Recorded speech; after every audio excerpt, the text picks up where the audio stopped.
All right, let's dive right in. We're going to talk about the single most important building block in all of linear algebra.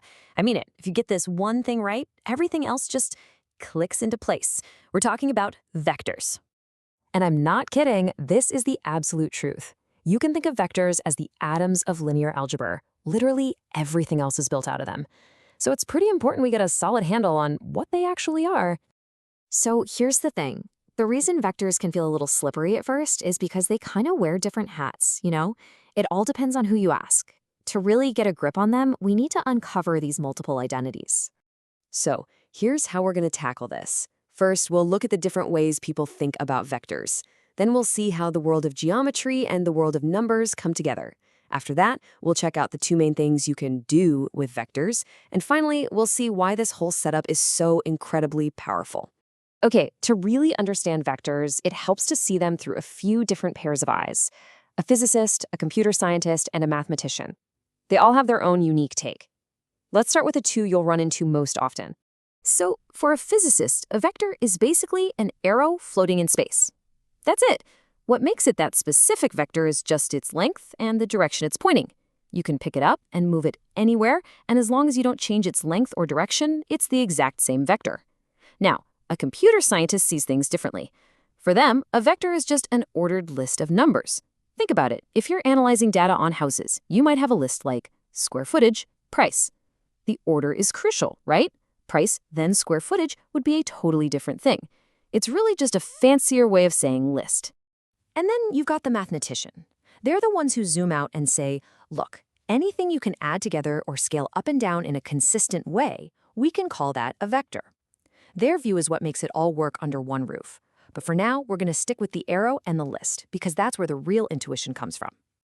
So here's where it gets really cool.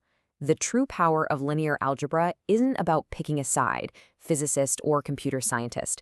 It's about being able to translate between the two. This is where the geometric arrow meets the numerical list. And how do we build that bridge? With a coordinate system, like the XY axes you remember from school. Now, there's one key rule in linear algebra. We pretty much always anchor a vector's tail at the center point, the origin. This gives every vector a standard home base. And the connection between the numbers and the arrow is just so beautifully simple. The numbers in the vector, its coordinates, are just a set of instructions. They tell you exactly how to get from the vector's tail at the origin to its tip. The first number is your direction on the horizontal x-axis, and the second number is for the vertical y-axis. So if you see this vector, it's just saying start at the origin, move 3 units to the right, and then 1 unit down. That's it. And you'll often see them written vertically like this, which is just a convention to make it clear we're talking about a vector and not just a point on the graph. And what's so powerful about this is that it's a perfect one-to-one relationship. Every single pair of numbers corresponds to one and only one unique arrow. And every arrow has its own unique pair of coordinates. And this isn't just for 2D, by the way. It works perfectly in 3D, too. You just add a z-axis and use a list of 3 numbers instead of 2. So now we have these things, these arrows that are also lists of numbers. What can we actually do with them? Well, it turns out that almost everything in linear algebra boils down to just 2 basic moves, adding them together and scaling them. Let's start with addition.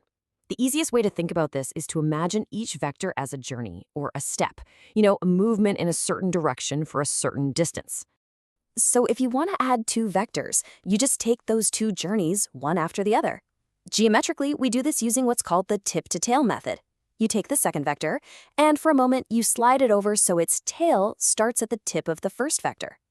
The answer, the sum, is the new vector that goes from the origin all the way to the tip of that second moved vector. It's like finding the shortcut. That's the visual way to do it. But numerically, it's even easier.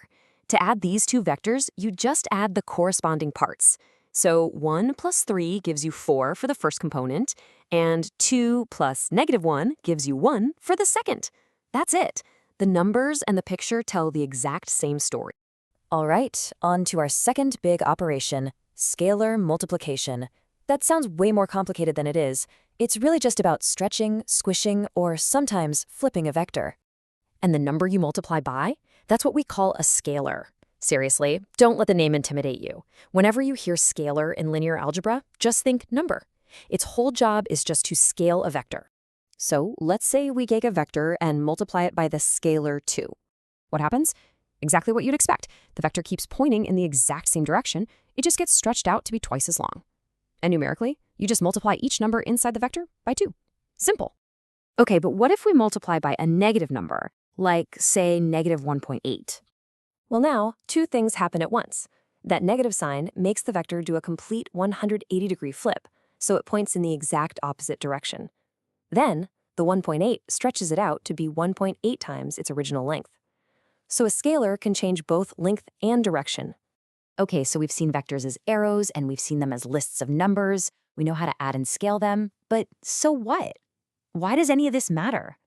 The real magic, the whole point, is being able to translate back and forth between these two worlds. Think of it like a two-way street.